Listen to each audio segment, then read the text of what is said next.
talking about the Caddo Native Americans of Texas. The Caddo Native Americans lived in the southern plains around Texas, Oklahoma, Louisiana, and Arkansas. The part of northeast Texas where they lived had thick forest and lots of rivers. The soil was good for planting, so they were farmers. They lived in permanent houses because they didn't have to move around to find food. The Caddo were friendly with most of the Native American tribes around them. Food.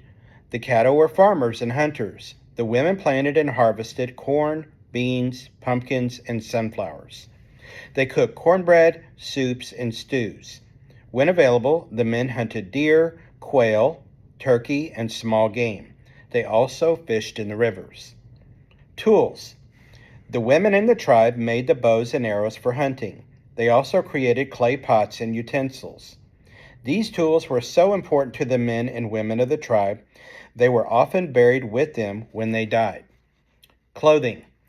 The Caddo Native Americans wore breechcloths with leather leggings to protect their legs.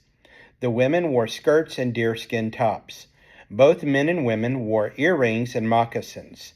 When it was cold, they wore buffalo robes. Caddo men shaved their head or wore a mohawk style. Women wore their long hair in a bun or braid. They often mixed in bird feathers or animal fur to decorate their hair. Both men and women liked to decorate their bodies. Men liked temporary body art, jewelry, hair decorations, or ear piercing. Women preferred tattooing their bodies, including their faces. Community. The Caddo groups lived as a confederacy. A confederacy is a group of people who work together for a common goal. During planting season, the Caddo gathered from neighboring villages and worked together to plant the fields until all the fields were completed. They also worked together to create their beehive-shaped houses that were pointed at the top and wide across the bottom. The houses were made of wood frames covered with mats of long grass. One Caddo house was big enough to fit 30 people. If you need to replay this video, go ahead and do it. You got this.